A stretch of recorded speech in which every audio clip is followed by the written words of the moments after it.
Hello everyone, कैसे हैं आप सभी लोग। आप सभी का स्वागत है make it easy online platform पे। और आज हम यूपीपीएससी पॉलिटेक्निक लेक्चरर के बच्चे जो आपकी वैकेंसीज रिलीज हुई हैं उसके बारे में बात करेंगे कि आपको नॉन टेक्निकल की प्रिपरेशन कैसे करनी है और क्या क्या चीज़ें जो है आपको ध्यान में रखनी है अगर आप इस फॉर्म को भर रहे हैं और इस चीज़ के लिए प्रिपेयर कर रहे हैं तो ठीक है। तो सबसे पहले अगर आप लोगों को नहीं पता, वैसे जो भी इंटरेस्टेड बच्चे हैं आप लोगों को पता है कि ये बच्चे आपका Uttar Pradesh public service commission के द्वारा आपके लिए पॉलिटेक्निक लेक्चरर की जो है आपकी वैकेंसीज रिलीज की गई हैं। इसमें अगर आप देखेंगे तो लास्ट डेट के जो है आपके बच्चे last date of payment of examination fees की जो है आपकी 2/1/2026 है। तो इस डेट को आपको ध्यान में रखना है और जो भी आपके डाउट है उनको जो है क्लियर करके आपको जल्दी से जल्दी जो है अपना फॉर्म फिलअप करना है। ठीक है, तो पहले तो आपका ये हो गया, आप इस डेट को ध्यान में रखिएगा। ठीक है, अभी तो खैर आपके पास में काफ़ी समय है, लेकिन फिर भी जितनी भी चीज़ें हैं उनको जल्दी से क्लियर करिए और जल्दी से जो है आप अप्लाई करिए इस चीज़ के लिए। ठीक है, अब थोड़ा सा सिलेबस की बात करते हैं क्योंकि आज के सेशन में हम यही बात करने वाले हैं कि जो बच्चे आपके 75 मार्क्स का जो सेकंड पेपर होगा उसमें जो 75 मार्क्स का जो जर्नल स्टडीज जो आपके सिलेबस में दिया हुआ है उसमें आपको क्या पढ़ना है। ठीक है, उसकी हम बात करेंगे, उसकी चर्चा करेंगे और आई होप आपके लिए जो है आपका बहुत ही इंपॉर्टेंट, ठीक है, और बहुत ही इंपॉर्टेंट और बहुत ही यूनिक आउटपुट निकल करके आएगा। ठीक है, अब देखिए बच्चे, अगर हम देखें तो सबसे पहला जो आपका प्रथम प्रश्न पत्र है जो पेपर फर्स्ट है उसमें आपका जो है जनरल हिंदी है और उसके बाद में जो आपका मेन सब्जेक्ट है। ठीक है, इसे हम रहने देते हैं। दूसरा बच्चे हमारा पेपर है, ठीक है, जो आपका द्वितीय प्रश्न पत्र है। इसमें बच्चे आपका क्या है, सामान्य अध्ययन है जो कि 25 नंबर का है। ठीक है, सॉरी, इसमें आपके 25 क्वेश्चन पूछे जाएंगे लेकिन 75 मार्क्स आपको मिलेंगे। इसका मतलब है कि हर क्वेश्चन जो है आपका वो 3 नंबर का होगा। ठीक है, तो हर क्वेश्चन अगर 3 नंबर का होगा तो वैल्यू जो है आपकी हर क्वेश्चन की वो बहुत ही ज्यादा बढ़ जाती है बच्चे। ठीक है, तो अगर आप यहाँ पे क्वेश्चन छोड़ते हैं, ठीक है, उसमें थोड़ा सा कम नुकसान होगा, लेकिन अगर आपने क्वेश्चन गलत कर दिया तो आप बहुत पीछे जो है आपके मार्क्स में चले जाएंगे। ठीक है, तो ये गलती आपको नहीं करनी है। बहुत अच्छे से जो है सेलेक्टेड जो चीजें हैं, सेलेक्टिव चीजें हैं, उनको जो है आपको पढ़ना स्टार्ट करना है। तो इसके लिए ही बच्चे आपका सिलेबस डिस्कशन आपके साथ में किया जा रहा है। ठीक है, अब देखेंगे आपके ना कि जो ऑफिशियल नोटिफिकेशन है वहां पे सिलेबस क्या दिया हुआ है और फिर जो है हम अपनी तरफ से एनालिसिस के बाद में इसमें और क्या ऐड ऑन कर सकते हैं। ठीक है, सबसे पहले बच्चे आपका अगर आप ऑफिशियल सिलेबस देखेंगे, ऑफिशियल जो आपका नोटिफिकेशन है वहां पे भी आपका यही दिया हुआ है। अगर आप देखें, हिस्ट्री ऑफ इंडिया है, जियोग्राफी ऑफ इंडिया है, इंडियन पॉलिटी एंड कॉन्स्टिट्यूशन है और current event of national and international significance. ठीक है, तो मतलब 4 चीजें हैं। आपको हिस्ट्री पढ़ना है, आपको जियोग्राफी पढ़ना है और आपका इंडियन पॉलिटी और कॉन्स्टिट्यूशन आपको पढ़ना है और फिर जो है आपको करंट अफेयर पढ़ना है। ठीक है, तो क्या एक्चुअल में आपको यही पढ़ना है? इसी का आंसर मैं आपको देने वाली हूँ एनालिसिस के बाद में। और इनमें से भी अगर हम देखें कि भारत का इतिहास, तो भारत का इतिहास तो कितना ज्यादा है पढ़ने के लिए। कौन सी चीजों पे हमें फोकस करना है, कौन सी चीजों पे हमें कम फोकस करना है, पहले कौन सी चीज को पढ़ना है, जहां से कि डेफिनेटली क्वेश्चन आपका आएगा। ठीक है, तो इन सभी क्वेश्चन का बच्चे आंसर मैं आपको दूंगी। और यहीं पे अगर आप ऑफिशियल नोटिफिकेशन में ही अगर आप देखेंगे ना तो ये सारी की सारी जो चीजें हैं इनको थोड़ा सा जो है इन्होंने जो है डिटेल में लिखा हुआ है। अगर आप ऑफिशियल नोटिफिकेशन में देखें तो यहाँ पे बच्चे आपका, यहाँ पे देखिए, सबसे पहले जैसे आपका हिस्ट्री ऑफ इंडिया है तो हिस्ट्री ऑफ इंडिया में जो है आपका journal understanding of political, economic and social aspect of Indian history. ठीक है, ये लिखा हुआ है, मतलब कि मिडिवल, मॉडर्न और आपका एंशिएंट, सभी जगह से जो है 3 चीजों पे आपको क्वेश्चन पूछे जा सकते हैं। ठीक है, फिर आपका जियोग्राफी की अगर हम बात करें, candidate will be expected to have knowledge of the physical and the human aspect of the geography of India in general terms. ठीक है, इसका मतलब भारत का जो फिजिकल भूगोल है उस पर जो है आपका एक तो फोकस किया जाएगा और दूसरा जैसे कि आपके सेंसस वाली चीजें आती हैं, ह्यूमन एस्पेक्ट, उस पर आपका फोकस किया जाएगा। इंडियन पॉलिटी एंड कॉन्स्टिट्यूशन की अगर हम बात करें, basic knowledge and the preliminary understanding about the Indian political system as well as Indian constitution। ठीक है, तो इंडियन पॉलिटिकल सिस्टम हमारा कैसा है, वर्तमान में क्या क्या चीजें चल रही है और दूसरा जो है हमारा संविधान क्या कहता है। ठीक है, कौन से आर्टिकल में क्या लिखा हुआ है। फिर बच्चे आपका करंट की बात करते हैं तो करंट में आपका नेशनल इंटरनेशनल दोनों ही प्रकार की खबरों पे हमें फोकस करना है।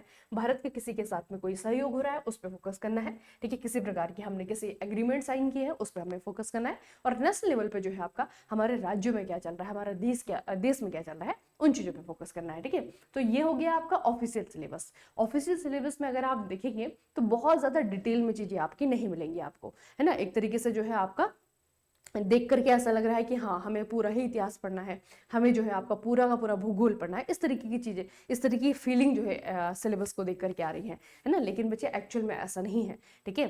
अगर आप कहीं भी जीके का सिलेबस देखेंगे तो वैसे मेनली जब भी आप टेक्निकल एग्जाम के लिए जनरल नॉलेज पढ़ते हैं तो उसमें आपका यही होता है कि कहीं पे भी कोई चीज़ जो है पूरी तरीके से डिटेल में नहीं लिखी जाती है ना। बस यही है कि जर्नल से आपको जो है नॉलेज होना चाहिए, हिस्ट्री का भी, पॉलिटी का भी, आपका जो है ज्योग्राफी का भी, और फिर क्वेश्चन जो है आपका वो कहीं से भी आ जाता है। लेकिन बच्चों को ये बच्चे आपका थोड़ा सा एक मिथ है, ये गलत है कि आप जो है जीके इतना बड़ा जो है आपका महासागर है और वहां से एग्जामिनर कहीं से भी क्वेश्चन पूछ देता है, ठीक है। इसके लिए जो है पीवाईक्यू एनालिसिस, जितना भी बच्चे हमारे पास में पीवाईक्यू अवेलेबल है, ठीक है, उसको अगर आप ध्यान से एनालाइज करेंगे तो वहां से जो है चीजें क्लियर हो जाएंगी आपके दिमाग में, ठीक है। आपको समझ में आ जाएगा कि इन 4 सब्जेक्ट में से भी ज्यादा फोकस किस पे करना है।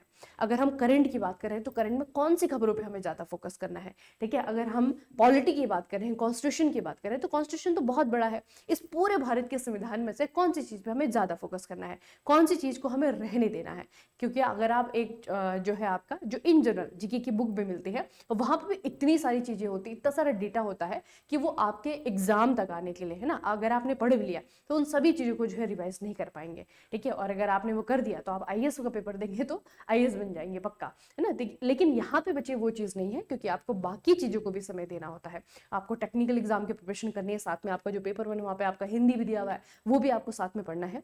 तो किस तरीके से जो है स्मार्ट स्टडी करनी है उसके लिए ही जो है आपका ये सेशन है, ठीक है। तो ये तो हो गया आपका ऑफिशियल बातें कि ऑफिशियली जो है आपको क्या पढ़ना है, क्या पढ़ने के लिए कहा गया है, ठीक है। अब करते हैं बच्चे एनालिसिस बेस्ड बात, ठीक है, कि हमने जो बच्चे पीवाई के एनालिसिस किए हैं उसके आधार पे जो है आपका मैं आपको बताऊंगी कि मार्क्स का डिस्ट्रीब्यूशन कितना है, सबसे ज्यादा इनमें से कौन सा वाला जो डोमेन है, कौन सा वाला टॉपिक है जो इंपॉर्टेंट है। तो वहां पे अगर आप देखें तो करंट अफेयर से जो है आपके 8 क्वेश्चन लगभग, है ना। अब ये बच्चे आपका लगभग है कि 8 या 9 क्वेश्चन आपके आएंगे, ठीक है। पॉलिटी में आपका 6 से 7 क्वेश्चन आएंगे, हिस्ट्री में आपका 7 से 8 क्वेश्चन हो गए, ठीक है। ज्योग्राफी में जो है आपका 4 से 5 क्वेश्चन हो गए। तो ये देख करके हमें ये तो समझ में आ रहा है कि सबसे इंपॉर्टेंट जो टॉपिक हमारे लिए है वो है आपका करंट अफेयर्स का, ठीक है। अब करंट अफेयर जब हम पढ़ने जाते हैं तो करंट अफेयर में सबसे पहला क्वेश्चन जो आप लोगों का होता है कि कितना पढ़े, पिछले 1 साल का पढ़े, पिछले 6 महीने का पढ़े, पिछले 2 महीने का पढ़े, ठीक है। तो करंट अफेयर बच्चे मैं आपको कहूंगी अगर आप सेफ लेकर के चलना चाहते हैं ना तो पिछला जो है आपको 1 ईयर का, ठीक है। क्योंकि इससे पहले जो आपके क्वेश्चन पेपर मैंने देखे हैं यूपीपीएससी पॉली लेक्चर के, तो वहां पे अगर आप देखेंगे तो वहां पे जो है पिछले 1 साल का करंट अफेयर आपको पूछा गया है, ठीक है। लेकिन उसमें भी आपका क्या है कि सिलेक्टेड जो है आपके टॉपिक है जहां से आपके क्वेश्चन बनते हैं, ठीक है। तो सबसे पहले जैसे आपका लिखा होता है कि नेशनल और इंटरनेशनल, ठीक है। तो पहले तो बच्चे आप में इंडिया एज अ कंट्री जो फोकस करना है।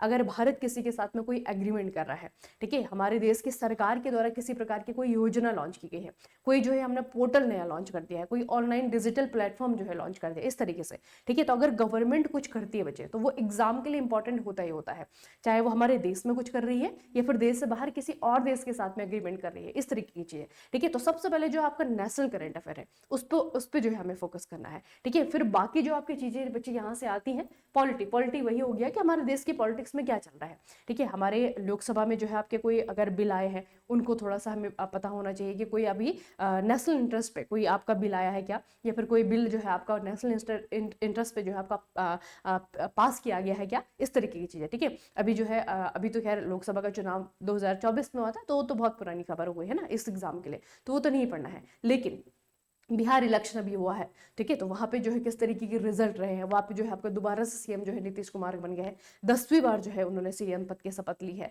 ठीक है। तो इस तरीके की चीजें जो है बच्चे आपकी इंपॉर्टेंट रहती हैं एग्जाम्स के लिए, ठीक है। तो पॉलिटी में आपका वही आ जाता है कि नेशनल लेवल पे वही है कि लोकसभा का चुनाव, लेकिन यहाँ पे लोकसभा का चुनाव नहीं आएगा, ठीक है। हमारी जो सरकारें हैं वो क्या कर रही हैं, ठीक है, लोकसभा में अगर कोई बिल आया है तो उससे रिलेटेड आपको क्वेश्चन पूछ लिया जाएगा। तो बेसिकली हमारे पॉलिटिकल जो सिनारियो है, पॉलिटिकल डोमेन है, वहां पे पिछले 1 साल में क्या क्या चीजें हुई हैं, है ना, वो वाली चीजें हमें पता होनी चाहिए। अवार्ड की अगर आप देखें, पुरस्कारों की अगर बात करें तो अवार्ड को बच्चे जब हम पढ़ते हैं ना तो उसमें आपका एक और इंपॉर्टेंट टॉपिक आपका क्लियर हो जाता है, वो है आपका इंपॉर्टेंट पर्सनैलिटी, ठीक है। वो पर्सनैलिटीज जो कि आपकी खबरों में रही क्योंकि उनको किसी प्रकार के पुरस्कार से नवाजा गया है, ठीक है। इसमें आपके सारे के सारे टाइप के बच्चे पुरस्कार आ जाते हैं। साइंस की फील्ड में जैसे कि आपको नोबेल प्राइज दिए जाते हैं, उससे रिलेटेड जो है आपके क्वेश्चन आ जाएंगे, या फिर आपके लिटरेचर लिटरेचर के फील्ड में जो आपके पुरस्कार दिए जाते हैं उससे रिलेटेड आपके क्वेश्चन आ जाएंगे, सिनेमा के क्षेत्र में आपके पुरस्कार होते हैं उससे रिलेटेड क्वेश्चन आ जाएगा। तो अवार्ड जो है बहुत इंपॉर्टेंट कैटेगरी है, ठीक है। पर रिपोर्ट ये भी अधिकतर जो है सरकारी, जैसे कि नीति आयोग है बच्चे, नीति आयोग गवर्नमेंट का एक थिंक टैंक है, ठीक है। अगर वो किसी प्रकार की रिपोर्ट जारी करता है, ठीक है, तो उससे जो है आपका रिपोर्ट आ जाता है। इंटरनेशनल लेवल पे बहुत सारे ऐसे ऑर्गेनाइजेशंस हैं जो कि रिपोर्ट जो है आपकी जारी करती हैं, जैसे कि आपका बच्चे एसडीआई हो गया, है ना, ह्यूमन डेवलपमेंट इंडेक्स जो आपकी रिपोर्ट आती है उसमें भारत का क्या स्थान है, इस तरीके इंटरनेशनल लेवल पे और नेशनल लेवल पे जो आपकी रिपोर्ट रिलीज होती है वहां से जो आपका डेटा पूछा जाता है। समिट है वही अधिकतर समिट बच्चे वो होती हैं जहाँ के अगर वो किसी ऐसे ग्रुप का समिट है जिसमें कि भारत भी मेंबर है, ठीक है, ये वाले इंपॉर्टेंट होते हैं। और दूसरा, अगर भारत में अगर कोई समिट हो रहा है, ठीक है, तो वो भी हमारे लिए इंपॉर्टेंट होता है। तो इंपॉर्टेंट जो आपके अधिवेशन है, समिट है, उनको जो है आपको पढ़ना है। स्कीम्स, जैसे मैंने आपको कहा था कि सरकारी योजनाएं, है ना, सरकारी योजनाएं जो है आपकी पिछले 1 साल में कोई लॉन्च हुई है क्या, कहाँ पे लॉन्च हुई है, क्या उसका उद्देश्य रहा है, इस तरीके की चीजें, ठीक है। एप्लीकेशन और पोर्टल, अब जो है आपका डिजिटल इंडिया का जमाना है बच्चे, हर चीज को जो है आपका डिजिटलाइज किया जा रहा है। तो उसमें आपकी क्या है कि बहुत सारी जो पुरानी टेक्नोलॉजी का इस्तेमाल हम करते थे या फिर पुराने सिस्टम से सरकार जो अपनी गवर्नेंस चलाती थी उसको चेंज किया जा रहा है ना। तो उसको चेंज करने के संबंध में, उसके चेंज करने के उसमें आपका क्या हो रहा है कि बहुत सारे जो है आपके ऑनलाइन प्लेटफॉर्म बनाए जा रहे हैं, ठीक है, आपके एप्लीकेशन बन रहे हैं, सरकारी पोर्टल बन रहे हैं, ठीक है। तो वो किस लिए आपका पोर्टल है, उसका संबंध किस चीज से है, उस पोर्टल का नाम क्या है, इस तरीके की न्यूज जो है आपकी आती रहती है, तो वो भी आपका यहाँ पे इंपॉर्टेंट हो जाएगा, ठीक है। अब आता है बच्चे आपका दूसरे नंबर पे पॉलिटी और हिस्ट्री। पॉलिटी को थोड़ा सा हम देख लेते हैं। तो पॉलिटी में सबसे पहले अगर हम कॉन्स्टिट्यूशन की बात करें, संविधान की बात करें, तो संविधान बच्चे पूरा का पूरा आपको नहीं पढ़ना है। सबसे पहले जो है आपको फंडामेंटल राइट उठाने हैं, 101% यहाँ से क्वेश्चन आएगा, ठीक है। जो हमारे मौलिक अधिकार है ना बच्चे, मौलिक अधिकार, यहाँ से जो है आपका क्वेश्चन आएगा। हमारी जो कॉन्स्टिट्यूशनल बॉडीज हैं, संवैधानिक निकाय, है ना, संवैधानिक निकाय में जैसे कि आपका संवैधानिक निकाय में जो है आपका चुनाव आयोग आ जाता है, ठीक है, जैसे हमारा सुप्रीम कोर्ट ऑफ इंडिया आ जाता है। तो जो भी हमारी कॉन्स्टिट्यूशनल बॉडीज है वो कौन से आर्टिकल में आता है, उस आर्टिकल में उस बॉडी के बारे में, उस निकाय के बारे में क्या लिखा गया है। तो जितने भी आपके संवैधानिक निकाय हैं उनके बारे में जो है आपको याद होना चाहिए, ठीक है। दूसरा आपका बहुत बेसिक सा एक आता है कि जब हम कॉन्स्टिट्यूशन को पढ़ना शुरू ही करते हैं तो पहले ही चैप्टर में जो है हमें ये बताया जाता है कि हमने संविधान की कौन कौन सी चीजें हमने दूसरे देश से ली हैं, ठीक है। तो हमारा संविधान जो है वो एडॉप्टेड है बच्चे, है ना, हमने जो है उसे अलग अलग जगह से गोद लिया हुआ है, हमने चीजों को जो है अपने संविधान में इंक्लूड किया हुआ है, ठीक है। तो हमने कौन सी चीज कहाँ से ली है, ये हो गया हमारा इंपॉर्टेंट सोर्सेज हो गए, प्रेजेंट हो गए, इंपॉर्टेंट टॉपिक है, वेरी वेरी इंपॉर्टेंट। अगर मैं कहूँ राष्ट्रपति की हमारे देश में एक्चुअल में जो स्थिति है उससे ज्यादा अच्छी स्थिति उनकी जो है एग्जाम्स में है, क्योंकि बहुत सारे क्वेश्चन आते हैं बच्चे, बहुत सारे क्वेश्चन जो है प्रेसिडेंट के बारे में आते हैं, ठीक है। पंचायती राज इंपॉर्टेंट टॉपिक है, यहाँ से आपका डेफिनेटली क्वेश्चन बनेगा, ठीक है। पंचायती राज हो गया आपका, ठीक है। और साथ में फंडामेंटल राइट के साथ में आपको कहूंगी, इसके साथ में ही आपके 2 और टॉपिक आते हैं, इसके अगल बगल के हैं। एक आपका फंडामेंटल बच्चे ड्यूटीज आता है, ठीक है, और दूसरा जो है आपका डीपीएसपी आता है, डीपीएसपी, ठीक है। तो ये कुछ ऐसे टॉपिक हैं जो कि आपको कॉन्स्टिट्यूशन से, ठीक है, जो कि आपके संविधान से आपको पढ़ने हैं। उसके बाद आता है कि इंडियन पॉलिटी, है ना, इंडियन पॉलिटिक्स। तो इंडियन पॉलिटिक्स में ज्यादातर चीजें बच्चे आपकी आती है करंट की, है ना, जैसे मैंने आपको कहा कि हमारी सरकार ने कोई नया बिल बनाया होगा, कोई नया जो है आपका कानून पास किया गया होगा, ठीक है। अभी जो है आपके चुनाव कहीं पे हुए हैं क्या, ठीक है, जहाँ पे चुनाव हुए हैं वहाँ पर रिजल्ट क्या रहा है, ठीक है, वहाँ पे कौन सी पार्टी ने अपनी सरकार बनाई है, इस तरीके की चीजें, ठीक है। तो इंडियन पॉलिटिक्स और साथ में हमारी स्टेट पॉलिटिक्स वो आपका करंट से रिलेटेड होती है ज्यादातर, वहां से जो आपका क्वेश्चन पूछा जाता है, ठीक है। उसके बाद में हिस्ट्री। अब हिस्ट्री के जो है आपके पढ़ने के लिए 3 जो है आपके पार्ट हैं। एक आपका सबसे पहला एंशिएंट हिस्ट्री आता है, प्राचीन इतिहास, उसके बाद में जो है आपका फिर मिडीवल आता है, मध्यकालीन, फिर आपका जो है आपका मॉडर्न आता है यानी कि आधुनिक भारत, ठीक है। इनमें से सबसे ज्यादा और सबसे पहले जो आपको फोकस करना है वो है आपका बच्चा मॉडर्न, ठीक है। मॉडर्न इंडिया को आपको फोकस करना है। मॉडर्न इंडिया को मैं आपको बताती हूँ 3 पर्सपेक्टिव से पढ़िएगा, ठीक है, 3 पर्सपेक्टिव से पढ़िएगा, आपको चीजें आसानी से याद हो जाएंगी, ठीक है। सबसे पहले आपको क्या करना है कि इस समय जो आपका मॉडर्न इंडिया है यानी कि आधुनिक भारत का इतिहास है, वहां पे आपको पढ़ना है आईएनसी की गतिविधियां, ठीक है। इंडियन नेशनल कांग्रेस ने जब से वो बना है और जब तक उसने काम किया 1947 तक, उसने क्या क्या करे हैं, उसके इंपॉर्टेंट सेशन क्या क्या रहे हैं, उन सेशन में कौन सा अध्यक्ष रहा है, किस सेशन में क्या इंपॉर्टेंट चीजें हुई हैं, ठीक है। एक तो आईएनसी की एक्टिविटी आपको पता होनी चाहिए। दूसरा जो है गांधी जी के दृष्टिकोण से हमारा जो है आपका जो स्वतंत्रता संग्राम है, गांधी जी का जितना भी बच्चे टाइमलाइन है, ठीक है, जब से उनकी एंट्री हुई है भारत में, ठीक है, और 1947 तक वो क्या क्या उन्होंने किया है, कौन कौन से आंदोलनों से रिलेटेड है, इस तरीके के। तो गांधी जी के पर्सपेक्टिव से, आईएनसी के पर्सपेक्टिव से और दूसरा जो है आपका ईस्ट इंडिया कंपनी के पर्सपेक्टिव से। ठीक है, ब्रिटिश राज जिसे हम कहते हैं, ब्रिटिश ईस्ट इंडिया कंपनी ने इस दौरान किस किस तरीके की चीजें की हैं। ठीक है, इनके वाइसराय, इनके गवर्नर कौन कौन रहे, ठीक है, इन्होंने कौन कौन से कानून बनाए हैं। 1919 का एक्ट आता है, 1909 का एक्ट आता है, 1935 का एक्ट आता है। तो इन कानूनों में उन्होंने कौन कौन सी चीजों को इंप्लीमेंट किया है। ठीक है, तो एक हो गया आपका ब्रिटिश ईस्ट इंडिया का जो पर्सपेक्टिव है। ठीक है, तो 3 पर्सपेक्टिव से आपको पढ़ना है हमारा आधुनिक भारत का इतिहास। और उसके बाद में बच्चे आपको क्या करना है, फिर इंपॉर्टेंट पर्सनैलिटी। तो इंपॉर्टेंट पर्सनैलिटी में आपका जो है एक तो गांधी जी हो गए, तो गांधी जी तो वहीं आपके क्लियर हो जाएंगे। उसके बाद में एक तो B.R. अम्बेडकर से रिलेटेड क्वेश्चन आते हैं, सुभाष चंद्र बोस से रिलेटेड क्वेश्चन आते हैं। ठीक है, तो ये जो है आपके 3 पर्सनैलिटी है जिनसे रिलेटेड जो इंपॉर्टेंट इवेंट है वो एग्जाम में पूछे जाते हैं। ठीक है, तो इस तरीके से जो है आपको मॉडर्न इंडिया जो है, मॉडर्न हिस्ट्री हम जिसे हम कहते हैं, वो आपको कंप्लीट करना है ना। तो यहाँ से आपका सबसे पहले मॉडर्न इंडिया पे आपको फोकस करना है। उसके बाद में बचे आपका एंशियंट। अब एंशियंट और मिडिवल दोनों का ही पोर्शन जो है ये आपका इक्वल ही है, मतलब दोनों में आप अच्छा खासा जो है टाइम देंगे तो वो 1-2 महीने में जो है आपका खत्म होगा। लेकिन आपको कुछ सिलेक्टेड जो है आपके टॉपिक हैं वो आपको पढ़ने हैं। ठीक है, तो सबसे पहले एंशियंट की अगर हम बात करें तो एंशियंट में बच्चे आपका जो क्वेश्चन आता है बुद्धिज्म और जैनिज्म। ठीक है, बुद्धिज्म और जैनिज्म के बारे में जो है आपकी जो भी इंपॉर्टेंट चीजें हैं वो सारी की सारी आपको पढ़ लेनी है। ठीक है, बुद्धिज्म और जैनिज्म। ठीक है, ये 2 टॉपिक हो गए। और उसके बाद में आता है आपका IVC, Indus valley civilization, Sindhu घाटी सभ्यता। ठीक है, ये इंपॉर्टेंट टॉपिक हो गया आपका एंशिएंट में। उसके बाद में मिडिवल की बात करते हैं। मिडिवल में बचे एक तो आपका दिल्ली सल्तनत से क्वेश्चन आता है, लेकिन ज्यादातर जो आपके पास में क्वेश्चन आए हैं वो है आपके मुगल काल से। ठीक है, तो मुगल काल पे जो है आपको थोड़ा सा फोकस करना है। ठीक है, और एंशिएंट में बचे आपके एक और आपका टॉपिक आता है फॉरेन इन्वेडर्स। ठीक है, मतलब कि वो विदेशी लोग जिन्होंने कि भारत पे आक्रमण किया अलग अलग टाइम पीरियड पे। ठीक है, तो उसमें आपके जो है मुस्लिम आक्रमणकारी भी हैं या फिर आपके यूरोपियन आक्रमणकारी भी हैं। ठीक है, तो उस तरीके से जो है आपका उनके पास एक लिस्ट होती है कब कौन सा राजा आया, ठीक है, उसने भारत में कौन से वंश को स्टार्ट करा, इस तरीके की चीजें है ना। तो बहुत ज्यादा डिटेल में नहीं पढ़ना है उससे भी, तो वहां पे जो है उसको वो वाला टॉपिक भी आपको करना है। ठीक है, उसके बाद में बचे आपका मिडिवल में, जैसे मैंने आपको कहा कि मुगलों को एक तो होता है एक दिल्ली सल्तनत है, लेकिन मुगल को पढ़ना जरूरी है, वहां से क्वेश्चन जो है आपका डेफिनेटली बनेगा। उसके बाद में बचे आपका जियोग्राफी है। ज्योग्राफी में जैसे आपका लिखा होता है कि फिजिकल ज्योग्राफी। ठीक है, तो भारत का जो आपका फिजिकल ज्योग्राफी, इंडिया का जो आपका फिजिकल ज्योग्राफी है उस पे जो है आपको फोकस करना है। उसमें से जैसे टॉपिक आपके क्या क्या होते हैं, जैसे रिवर से क्वेश्चन आएगा डेफिनेटली। ठीक है, भारत की मिट्टी के बारे में क्वेश्चन आ जाएगा। अब ये वाटरफॉल है, रिवर है, माउंटेन्स है ना, ये सारी की सारी चीजें जो है आपका उसी में आता है। भौतिक जो आपका भूगोल है उसी में आपको आता है। तो भारत का जो फिजिकल ज्योग्राफी है उस पर आपको फोकस करना है। और बाहर जो आपका बचे वैसे जो वर्ल्ड ज्योग्राफी है, फिजिकल ज्योग्राफी जो आपका बाहर होता है उस पर आपको फोकस नहीं करना है, सब इंडिया पे ही फोकस करना है। ठीक है, तो इस तरीके की चीजें जो है आपको पता होनी चाहिए अगर आप UPPSC पॉली लेक्चरर इस बार बनने की सोच रहे हैं तो। ठीक है, क्योंकि बच्चा 75 मार्क्स है। और दूसरा जो है आपका एक और इंपॉर्टेंट क्वेश्चन जो बच्चों का डाउट मेरे पास आया है वो ये क्वेश्चन इस तरीके से होगा, क्योंकि अगर एक क्वेश्चन 3 नंबर का है, ठीक है, तो हो सकता है कि क्वेश्चन बहुत ज़्यादा डिफिकल्ट बने। ठीक है, हो सकता है कि क्वेश्चन जो है आपका लेंथी बने, जैसे IAS का क्वेश्चन पेपर आता है।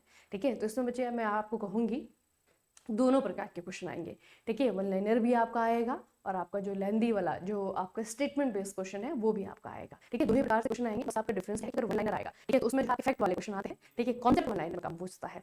ठीक है, जबकि आपका जो लेंदी क्वेश्चन आता है ना उसमें आपको वो टाइम टेकिंग तो होता है, लेकिन उसमें आपका कॉन्सेप्ट इस्तेमाल होता है। ठीक है, अगर आप थोड़ा सा कॉमन सेंस लगा पाए, अगर आप थोड़ा सा कॉन्सेप्ट वहाँ पे अपना इस्तेमाल कर पाए तो वो वाले क्वेश्चन ज़्यादा आसान होते हैं करने के लिए। ठीक है, तो वो दोनों ही प्रकार के क्वेश्चन देखने को मिलेंगे, लेकिन ज़्यादा जो वेटेज होगी आपकी वो वन लाइनर्स की होगी, क्योंकि करंट अफेयर है ना, तो करंट अफेयर जो आपका वो कथनों में जो स्टेटमेंट बेस्ड क्वेश्चन होते हैं वहां पे जो है आपका कम पूछता है ना, तो करंट अफेयर जो है आपका पूछेगा। उसके अलावा जो है आपको क्या करना है कि पिछले 1 साल का करंट अफेयर जो है आपका वो रिवीजन मोड पे है ना, उसे डाल दीजिए। आप जो है मंथ वाइज उसे रिवाइज कर सकते हैं या फिर इस तरीके से जो है टॉपिक वाइज रिवाइज कर सकते हैं, जैसे भी आपको सूटेबल हो उस तरीके से रिवाइज करिए। ठीक है, और अगर आप ये जितने भी टॉपिक मैंने आपको बताए हैं, इंपॉर्टेंट टॉपिक बताए हैं, इनको अगर आप हमारे साथ में जुड़ करके पढ़ना चाहते हैं बच्चे, ठीक है, तो मेक इट इजी मैकेनिकल पे आपको जाना है। मेक इट इजी मैकेनिकल पे आप अगर जाएंगे तो वहाँ पे आपको यूपीपीएससी पॉलिटेक्निक लेक्चरर का एक जो है बच्चे आपका रिकॉर्डेड बैच मिलेगा, कंप्लीट बैच मिलेगा, जिसमें आपका टेक्निकल नॉन टेक्निकल दोनों की ही जो चीजें